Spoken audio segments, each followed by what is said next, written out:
नमस्कार दोस्तों, आपका मेरे YouTube चैनल कथा भक्ति साधना में स्वागत है। आइए हम जानते हैं कि फागुन अमावस्या क्यों मनाई जाती है। हिंदू धर्म में अमावस्या तिथि का विशेष महत्व होता है। फागुन मास में कृष्ण पक्ष की अंतिम तिथि को फागुन अमावस्या कहते हैं। फागुन अमावस्या के दिन पवित्र नदियों में स्नान करना बेहद शुभ माना जाता है। फागुन अमावस्या के मौके पर देश में कई जगहों पर फागुन का मेला भी लगता है। फागुन अमावस्या के दिन स्नान दान के अलावा पीपल के पेड़ की पूजा का भी विधान है। पीपल में सभी देवी देवताओं का वास होता है। माना जाता है कि पीपल के पेड़ की पूजा से न सिर्फ घर में सकारात्मकता आती है बल्कि सभी भगवानों का एक साथ आशीर्वाद प्राप्त होता है। पीपल के पेड़ की परिक्रमा करने से लाभ प्राप्त होता है। माना जाता है कि अमावस्या के दिन वंशज, सगे संबंधित या कोई परिचित के लिए श्राद्ध दान या तर्पण करने से उनकी आत्मा को शांति प्राप्त होती है। पूर्वजों के शांति के लिए किए जाने वाले दान, तर्पण, श्राद्ध आदि करने से पितरों को मोक्ष की प्राप्ति होती है। फागुन अमावस्या के दिन पितरों के लिए किए गए श्राद्ध कर्म के साथ साथ दान आदि करने से उनका आशीर्वाद सदैव बना रहता है और परिवार में खुशहाली बनी रहती है। फागुन अमावस्या काल सर्प दोष के निवारण के लिए बेहद उत्तम है। फागुन अमावस्या के दिन काल सर्प निवारण करवाने के बाद चांदी के नाग नागिन का जोड़ा बहते हुए जल में प्रवाहित करना चाहिए। फागुन अमावस्या के दिन भगवान शिव और भगवान विष्णु की पूजा का विधान है। अमावस्या से जुड़ी हुई पौराणिक कथा।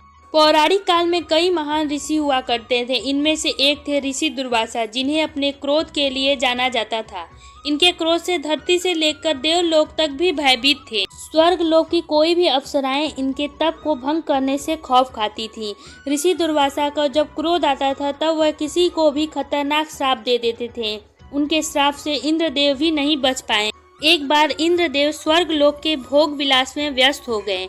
वे अपने कर्तव्यों को भूल चुके थे। पूरा दिन वे अप्सराओं के लीला में व्यस्त रहते थे। महान ऋषियों को जब ये बात पता चली तो वह इंद्रदेव को समझाने का फैसला लिया। सभी महर्षि इंद्रलोक की ओर चल दिए। ऋषि दुर्वासा भी इंद्रलोक पहुँचे। उन्हें पता था कि इंद्र अपने अभिमान में चूर हैं, लेकिन उन्होंने सोचा कि उनके समझाने पर वे मान जाएंगे और उन्हें अपने कर्तव्यों का बोध हो जाएगा। जैसे ही दुर्वासा ऋषि इंद्रलोक के द्वार पर पहुंचे तो उनके स्वागत के लिए कोई नहीं आया। ये देखकर ऋषि दुर्वासा क्रोध में आ गए, मगर वे चुप रहे और अंदर सभा की ओर गए। ऋषि दुर्वासा को देखकर इंद्र अपने आसन पर बैठकर ही सिर्फ नमस्कार किया। इंद्रदेव के नमस्कार में भी अभिमान झलक रहा था। ऋषि दुर्वासा अपने साथ वैजयंती फूलों के माला साथ में ले आए थे। उन्होंने इंद्रदेव को आशीर्वाद देते हुए हाथ बढ़ाया और वह माला इंद्रदेव को भेंट की। इंद्रदेव ने दुर्वासा ऋषि से माला ली और कहा कि आप ये सुगंधित माला क्यों लाए हैं। इंद्रलोक में सुगंध की कोई कमी नहीं है। इंद्रदेव ने वो माला ऐरावत हाथी के गले में डाल दी। ऐरावत ने माला अपने गले से निकालकर पैरों से कुचल दी। ऋषि दुर्वासा ने इसे अपना अपमान समझा। उन्हें बहुत क्रोध आया। उन्होंने इंद्रदेव को श्राप दिया कि जिस चीज से तुम्हें इतना घमंड है वह छीन जाएगी, तुम श्रीहीन हो जाओगे। दुर्वासा ऋषि के ऐसा कहने से देवराज इंद्र, जो 3 लोगों के अधिपति थे, वे धन और वैभव से हीन हो गए। जब दैत्यों को इस बात का पता चला तो उन्होंने देवताओं पर आक्रमण कर दिया और उन्हें पराजित करके स्वर्ग लोक से निकाल दिया। तब इंद्र तथा सभी देवगण ब्रह्मा जी के पास गए और उन्हें पूरी घटना बताई। तब ब्रह्मा जी ने कहा, आप सब चिंता न करें, आप सब मेरे साथ भगवान विष्णु के शरण में चले। और इतना कहकर वह सभी देवताओं के साथ क्षीर सागर के तट पर आ गए और भगवान वासुदेव को संबोधित करते हुए बोले, हे भगवान विष्णु, शीघ्र उठिए और देवताओं का कल्याण करिए। आपकी सहायता न मिलने के कारण दानवों ने इन्हें परास्त करके स्वर्ग लोक से निकाल दिए को पकड़ लिया गया।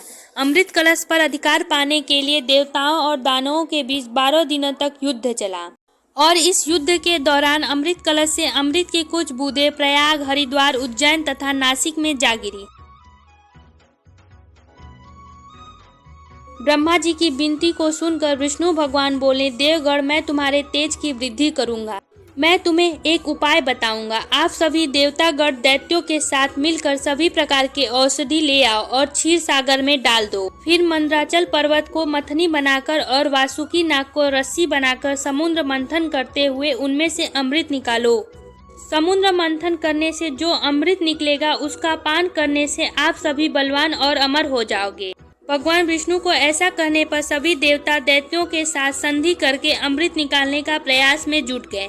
तब देवताओं और दैत्यों ने मिलकर सभी प्रकार की औषधि इकट्ठी कर ली और उन्हें क्षीर सागर में डाल दिया।